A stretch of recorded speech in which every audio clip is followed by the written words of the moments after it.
to another edition of PacWest Magazine. We're here in our 8th season of OC16, and over the years, we've become bigger and better as our conference now extends to 10 outstanding institutions, with even more to come. Let's go to one of our amazing campuses around the PacWest.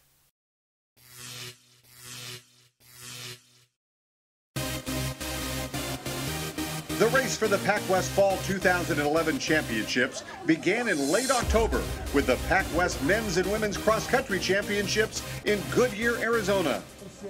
10 schools sent runners into the Conference Women's Championships, which were run over a 5-kilometer course in the deserty confines of Estrella Mountain Regional Park just outside of Phoenix.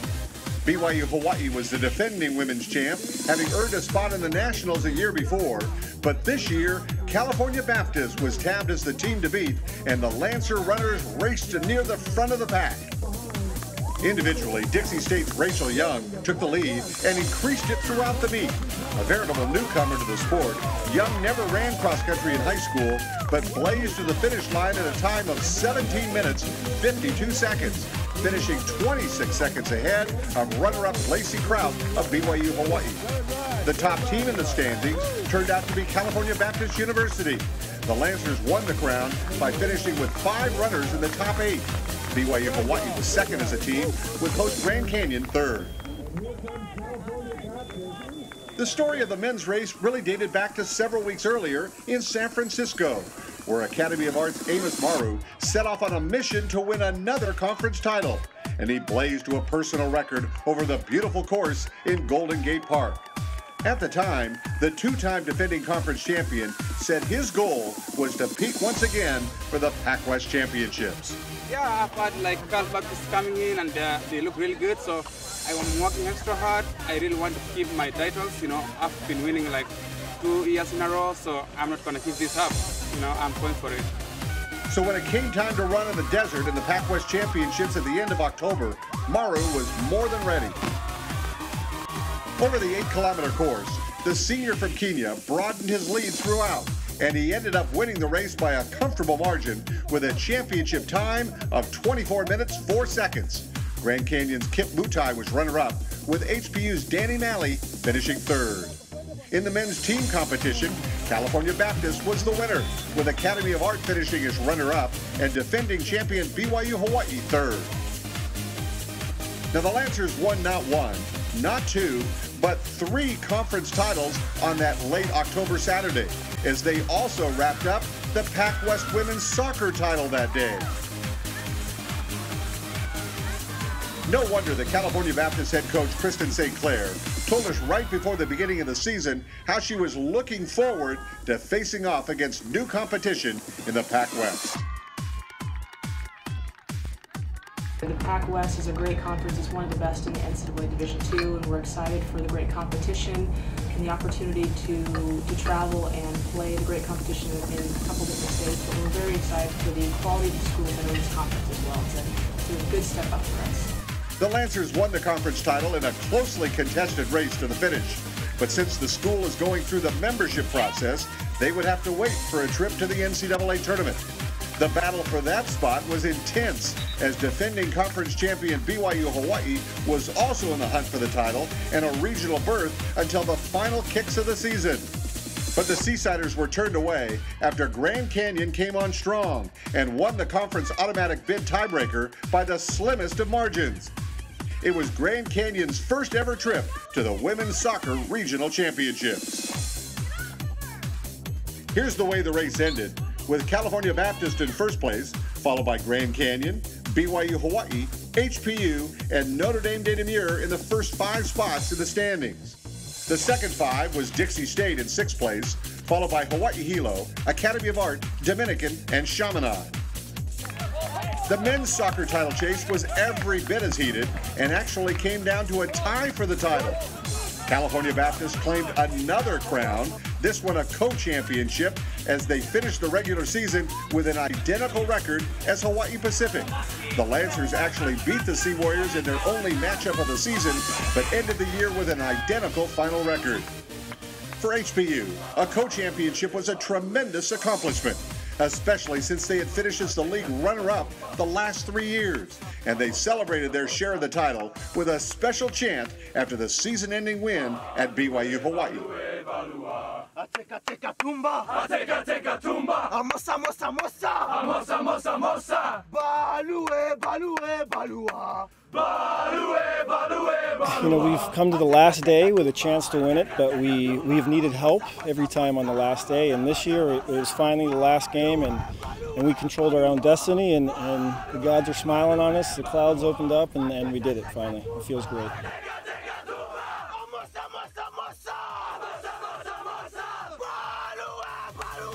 The fall season also saw great efforts from other teams too. Grand Canyon was in the mix for the title and a regional berth after another outstanding season. But unlike last year when they went all the way to the regional finals, this time the Antelopes fell just a little bit short. In fact, this tie against BYU Hawaii in mid-season turned out to be the difference between a co-championship and a third-place finish. And there were many exciting finishes, like this one in the near darkness in Belmont, California, where Academy of Art won a thrilling overtime affair over arch-rival Notre Dame de Namur. The Urban Knights celebrated almost like they had won the World Cup title, showing just how much victories mean in the PacWest.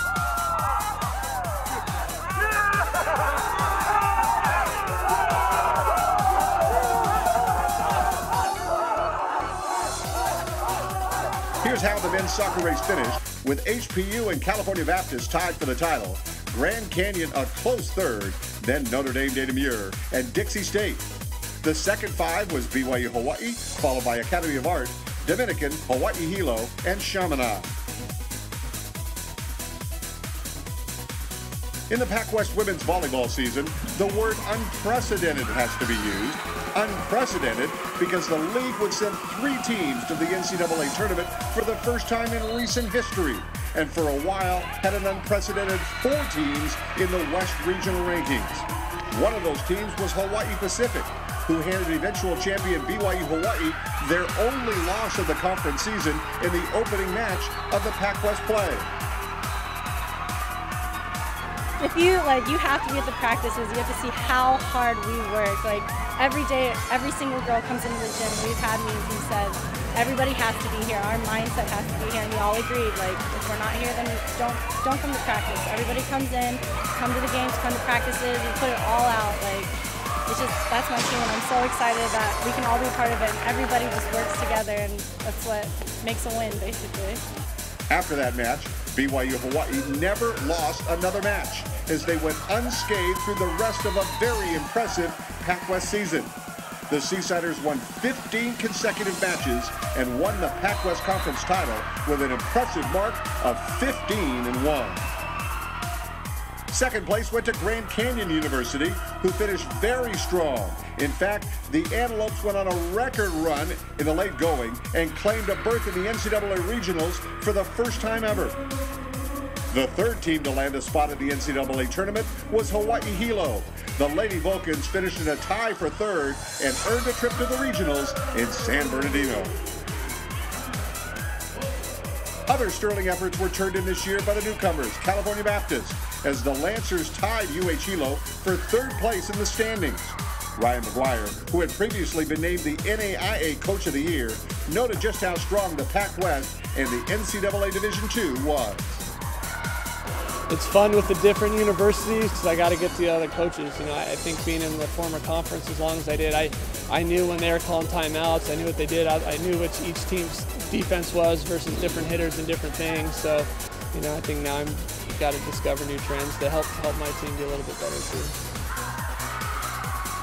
In an unprecedented year for winning teams, Dixie State also finished the year with a winning record, and the PacWest had 6 teams with overall winning marks.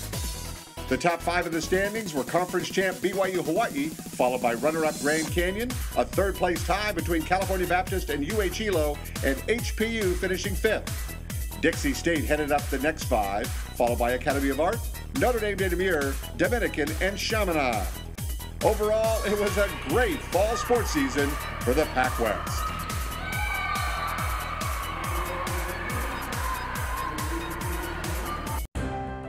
The PacWest, From Hawaii and California to Utah and Arizona, it's the most beautiful destination conference in the entire NCAA. 10 outstanding schools: Academy of Art, BYU Hawaii, Cal Baptist, Chaminade, Dixie State, Dominican, Grand Canyon, Hawaii Pacific, Notre Dame de Namur, and the University of Hawaii at Hilo. The home of champions and outstanding student athletes, the PacWest. I chose Division II because athletes graduate at a higher rate. I can stay closer to home and be an important part of the community. I chose Division II because I can double major and take part in campus activities. I chose Division II because classrooms are smaller. Students have more time with their instructors. And I can compete for a national championship. I chose Division II for all these reasons and more. I chose Division II. We'll have more PacWest magazine after this. It doesn't look like your average university, because it isn't. Just 12 miles from San Francisco is an urban oasis where students go beyond the classroom, helping businesses become sustainable, fighting breast cancer, athletes who excel and serve the community. And here, you don't just study history, you help make it.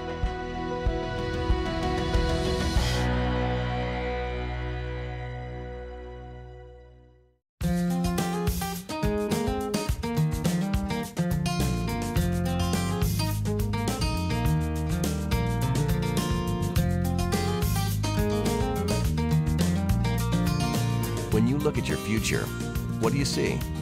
Accomplishment? Skills put to good use? Opportunities?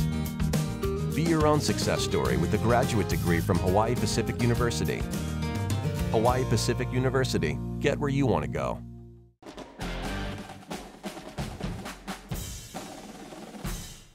As we wind from the fall season to the winter season, that of course means basketball. Come hit the boards now with PacWest Magazine.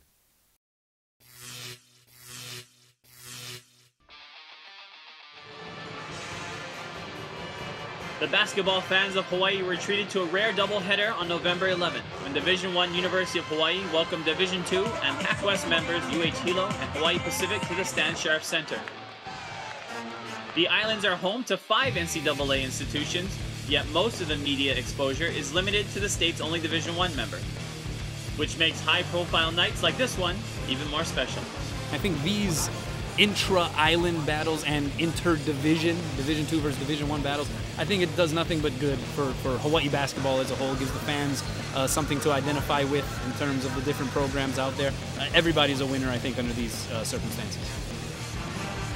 Game 1 pitted 2 tough women's teams when UH-Hilo gave sister school UH-Manoa all they could handle in what would be the first regular season contest for both teams, giving added importance to earning the victory on this night.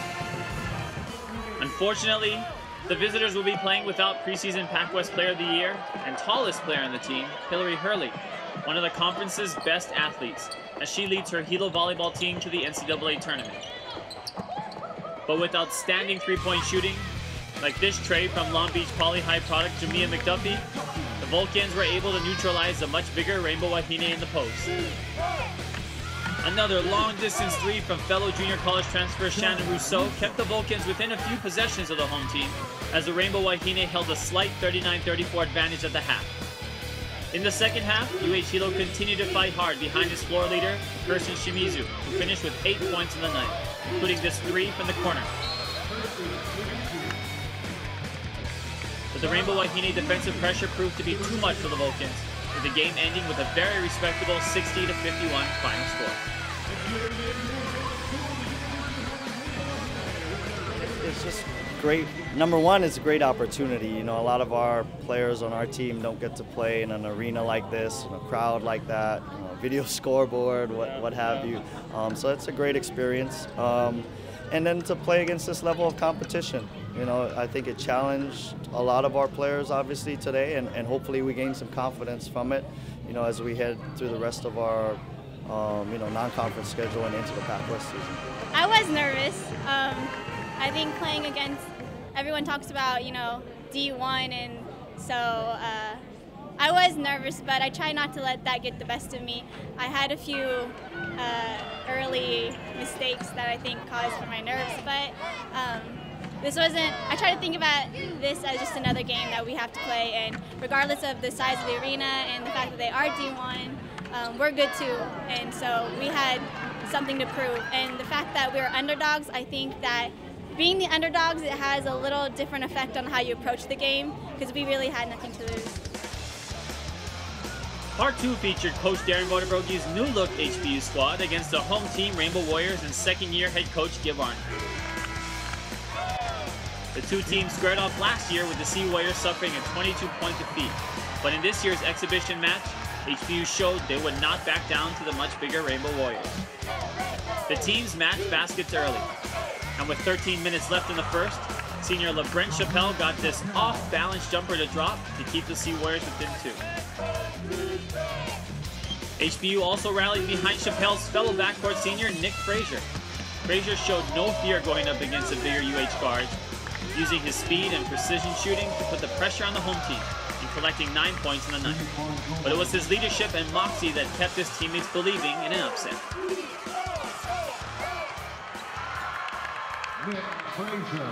HPU's leading scorer was newcomer Sean Jones. The 6'6" junior forward stymied the Rainbow defense with his quick moves around the basket. But it wasn't just the HPU starters that contributed in a big way. Redshirt freshman Michael Pierce came off the bench to hit a big three, and senior Dustin Simcox added 6 for the visitors, including this baseline jumper that got the HPU crowd off their feet.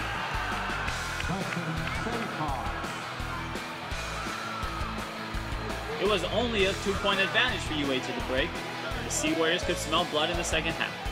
6'9" junior Marko Kukic worked for a good position in the post to get this putback and tie the game at 37-all with 14 minutes left in the competition.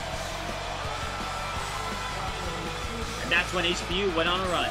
First it was 6'7" Croatian big man Fran Early's spin over UH center Vander Joachim. Then it was Simcox, a hard baseline drive. Before a huge steal from Nick Frazier to give the Sea Warriors a 5-point lead and silence the thousands in the home crowd.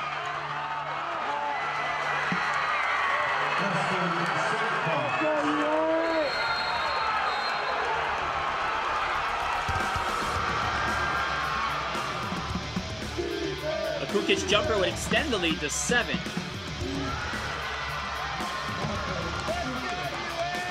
The Division I Warriors would not go easy, and erased the lead to 1 after this 3 by Zane Johnson.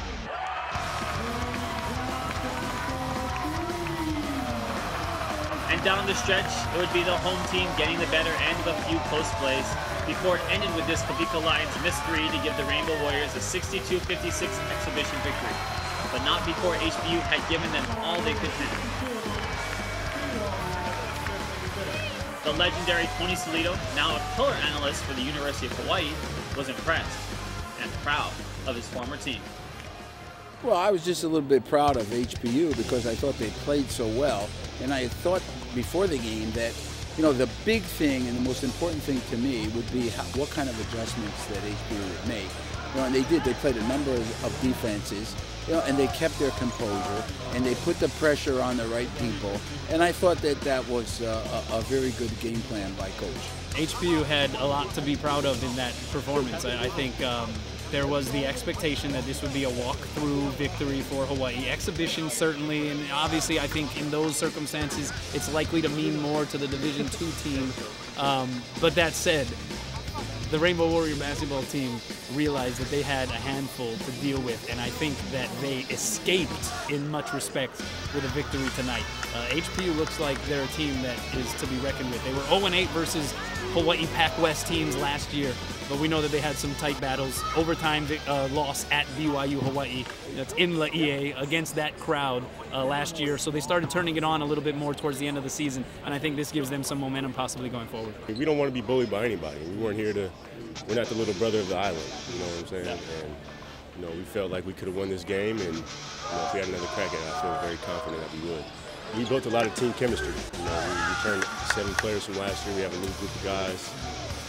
That's a very positive thing to start the season off with. I mean, I feel like we'll do a great job in conference if we play against every night. A good night for the Islands and an even better night for the PacWest. One thing's for certain, we're headed for another bright season in PacWest basketball.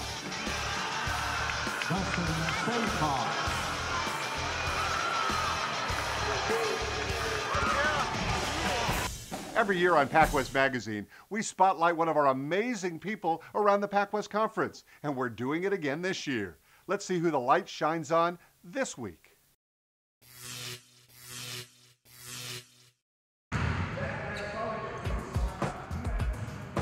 There's a great deal of excitement at Chaminade these days. That's because there's a new head coach in town.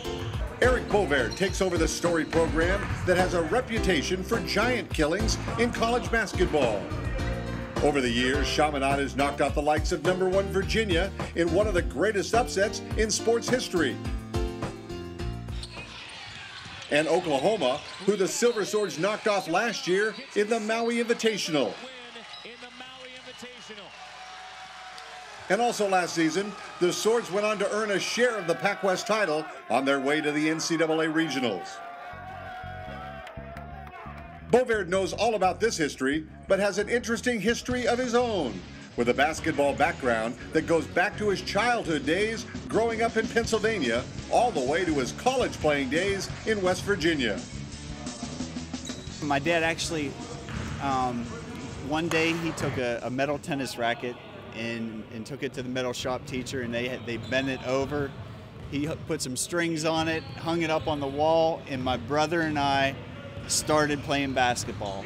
Where was this? This was in Ebensburg, Pennsylvania. My dad was a teacher at Central Cambria High School, and I was probably about 6, and my brother was pretty young at the time. And my dad gave us a little red playground ball. We mapped out the key and everything in our house, and we started playing basketball. And we played every day and every night, and that's where it began. I had very little offers coming out of high school. Had aspirations, of course, of getting a college scholarship, and so I decided I didn't have any really good offers out of high school, so I decided to go to a junior college, Butler Community College, right outside of Pittsburgh. And that year, I grew almost 4 inches.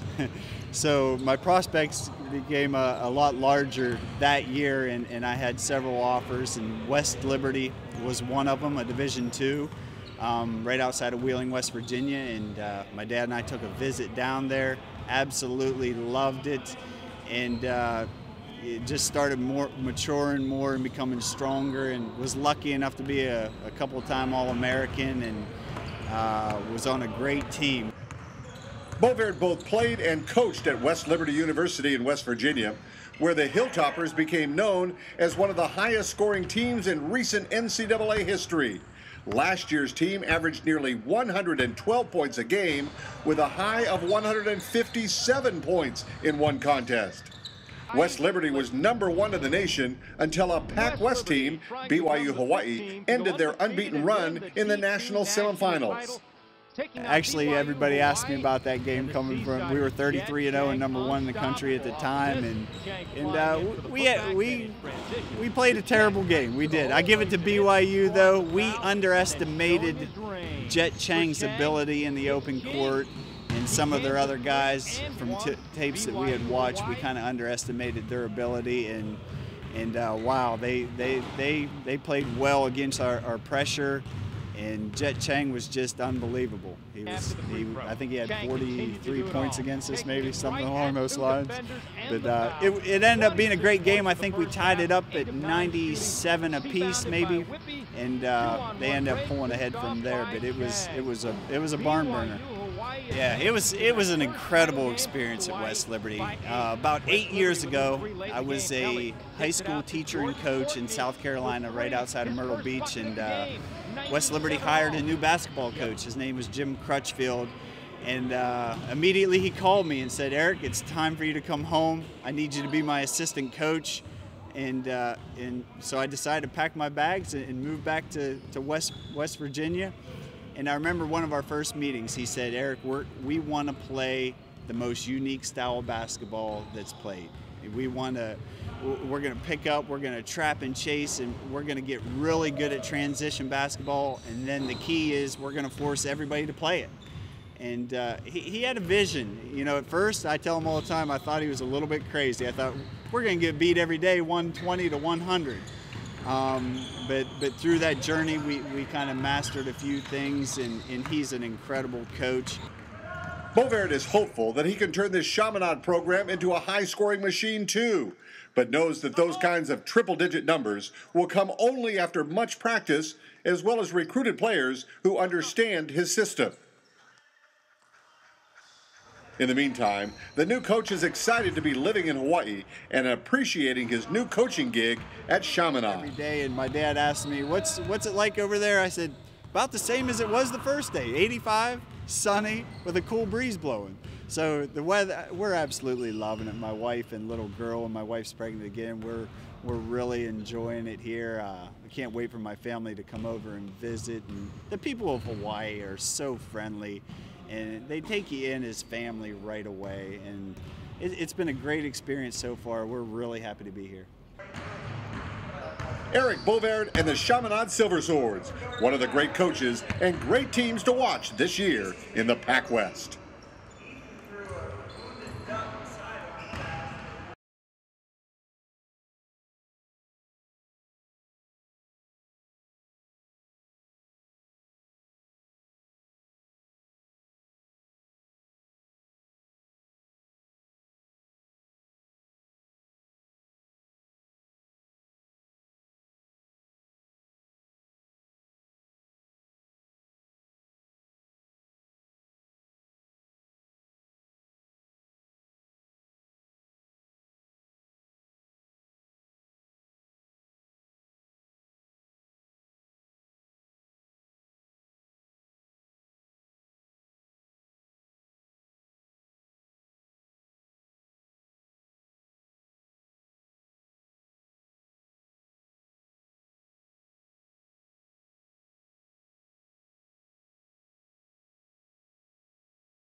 Using this expression from kinematics.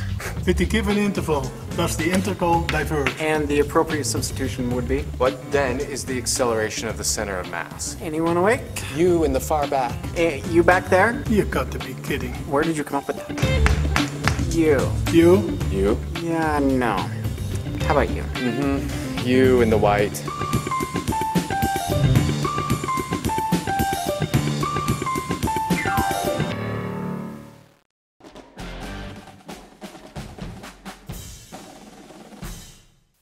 And that's another edition of PacWest Magazine, the official television show of the PacWest Conference.